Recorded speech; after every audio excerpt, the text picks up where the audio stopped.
লীলাবতী একদিন মন খারাপ করে মাঠের ধার দিয়ে হেঁটে হেঁটে যাচ্ছিল। লীলাবতীর মন খারাপ দেখে হঠাৎ করে উপর দিয়ে একটি পরী নেমে আসলো। লীলাবতী পরীটিকে দেখেই চমকে গেল। চমকে গিয়ে লীলাবতী বলল, কে তুমি? আর কি কি কি চাও তুমি?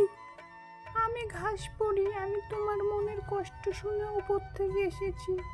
বলো কি চাও তুমি? তুমি যা চাইবে আজ তাই দেবো আমি তোমাকে। বলো কি চাও তুমি? আমি কিছু চাই না, আমাকে যেতে দাও। আমি চাই না কিছু, হাত জোর করছে, আমাকে যেতে দাও। আমাকে কিচ্ছু দিতে হবে না। আরে আরে, তুমি এত ভয় পাচ্ছ কেন? আমি বললাম না আমি কারো কোনো ক্ষতি করি না, আমি তোমার ভালোর জন্য এসেছি। বলো কি চাও তুমি? আমি কিছু চাই না, আমি চাই শুধু সকলেই যেন ভালোভাবে থাকুক, সকলেই যেন সুস্থ থাকুক, এর থেকে বেশি কিছু চাই না। তোমার মন সত্যিই খুব ভালো, তুমি সকলের জন্য কত চিন্তা করো।